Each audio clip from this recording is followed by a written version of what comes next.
I watched literally every single time travel anime, so you don't have to. 魔法少女マドカマギカ You know, this reminds me a lot of the reality show 16 with JYP, the one that produced Twice. It's a fascinating look into the K-pop industry, how it takes these young girls' hopes and dreams and chews them up and spits them out for profit. And what it shows us is that the reason K-pop is so successful is because despite being so manufactured, what we get is the most endearing and authentic performers out there because they're simply passionate young girls chasing their dreams, fueling an industry that exists by devouring the hopes and dreams of youth. And yes, these dreams are beautiful and delicious, but there's something very, very wrong with the idea that they're what make a person valuable, that there's something to be plucked and harvested like ripe fruit, and yet we've barely questioned this as we sit back and consume. Here's the thing about stories. We can sit here all day and dream about time travel and space and the universe, dream about the grandiose, but those things are only meaningful to us because they would be meaningful to us. Stories aren't meaningful because they're grandiose. Stories are meaningful because they're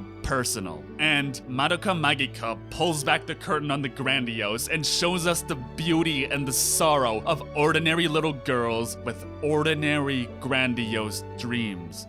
And it's this very idea of a dream that Madoka struggles with. Forming a contract to become a magical girl means being granted a wish for something, anything, and that chance should make her the luckiest person in the world. But her life is already perfect. She has loving parents, a good home, and good friends. What more could she possibly ask for? Just like Okabe in Steins Gate, what each of these girls sacrifices to become a magical girl is the idyllic, perfect, boring every day as they are wrapped up in the endless cycle of consume, consume, consume. Yes, what better metaphor for capitalism is there than the magical girl?